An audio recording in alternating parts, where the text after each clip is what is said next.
Drama serial सुनहरे दिल की आने वाली साथ में आप देखेंगे कि सदफ और मार की शादी होने के बाद हमशा अब सदफ को बिरान अब्दुल्ला के खिलाफ करने की कोशिश छोड़ गई क्योंकि उसे नवी था कि वो अपने मकसद में कामयाब हो चुकी है और सदफ नाम का कांताब हमेशा तेरी उसके रास्ते से हट चुका है। अब हमशा बिलाल अब्दुल्ला को अपनी तरफ माइल करने की कोशिश करेगी, लेकिन हमशा ये नोटिस करेगी कि बिलाल अब्दुल्ला ने उससे भी दोस्ती सिर्फ सदफ की वजह से ही की थी।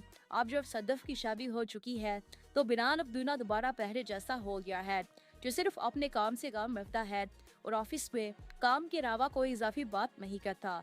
हमशा सोचेगी कि यही सही मौका है कि वो बिलाल अब्दुल्ला को अपने दिल की बात बता दे कि वो उसे पसंद करती है और उससे शादी करना चाहती है। बिलाल अब्दुल्ला ये सुनकर हैरान हो जाता है और हमशा से कहता है कि मैं हैरान हूँ कि मुझ जैसे इंसान से भी कोई मोहब्बत कर सकता है। तुम्हारी दोस्त ने तो साफ मेरे मुंह पर ही मुझे इनकार कर दिया था, जबकि तुम खुद मुझसे इस बात का इकरार कर रही हो। अब हमशा बिलाल के दिल में जला बनाने के लिए सदफ की बुराइयां शुरू कर देगी और बिलाल अब्दुल्ला से कहेगी कि वो तो बेवकूफ़ है जिसमें आप जैसे इंसान की मोहब्बत की कदर नहीं की। हालांकि जितना बड़ा एहसान आपने उन लोगों पर किया है, उसके बदले अगर मैं होती तो मैं अपनी जान तक आप पर कुर्बान कर देती।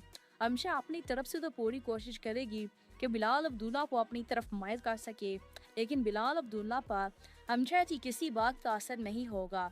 वो हमशा से कहेगा कि मैं तुम्हारे जज्बात की कदर करता हूँ, लेकिन मेरी बात मानो तो इस मोहब्बत के चक्कर में ना पड़ो, किसी अच्छे इंसान से शादी करो और अपनी नई जिंदगी शुरू करो।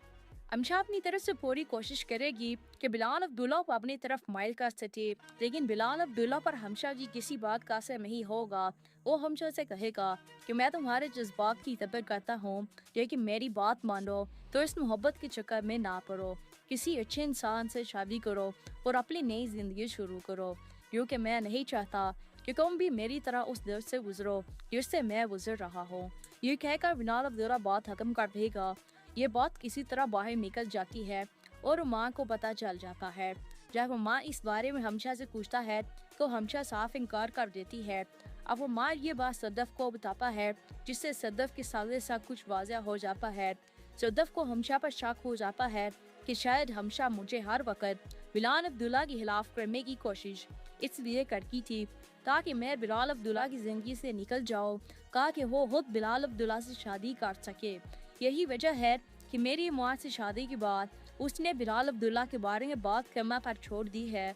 इस तरह सदफ को सारी हकीकत का इल्म हो जाता है और वो बैठकर पछताती है कि उसने बिलाल अब्दुल्ला को गलत समझा और हमशा की कही गई हर बात पर आंखें बंद कर भरोसा किया।